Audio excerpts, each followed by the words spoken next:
In this guide, I'm going to show you how you can fix the edges of your desktop or display being cut off. If this guide does help you out, make sure to like the video and subscribe to the channel with all notifications on. It really does help the channel and lets us know that you want more content like this.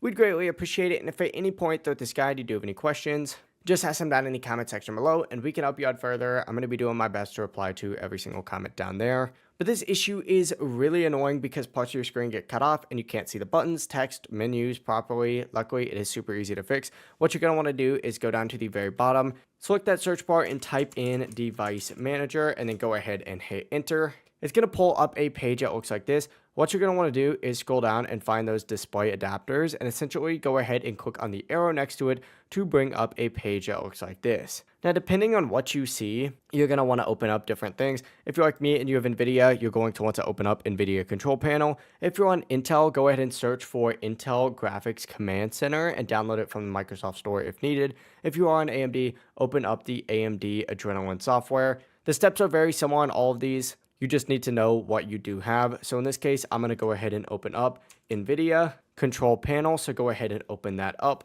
Once it does open for you, what you're going to want to go ahead and do is look specifically on the display section right here, and you're going to see an option to adjust your desktop size and position. Go ahead and select that, and from here, what you're going to want to go ahead and do is either select resize or scaling, whatever it might be right here. In this case, it's scaling for me. Go ahead and then find either your aspect ratio, and you can go ahead and set it to whatever your current monitor's aspect ratio is, or you can go ahead and freeform it with something like no scaling or full screen. It's kind of up to you. If you have multiple monitors though, go ahead and make sure that you do this for both of these and then save both of them down at the very bottom. There'll be a save option that pops up. But yeah, it really is as simple as that. If you do have any questions, just ask them down in the comment section below and we can help you out further. I'm going to be doing my best to reply to every single comment down there. Before you do leave this guide though, make sure to like the video and subscribe to the channel with all notifications on. It really does help us out. Let us know that you want more content like this. We'd greatly appreciate it. Have a great rest of your day though.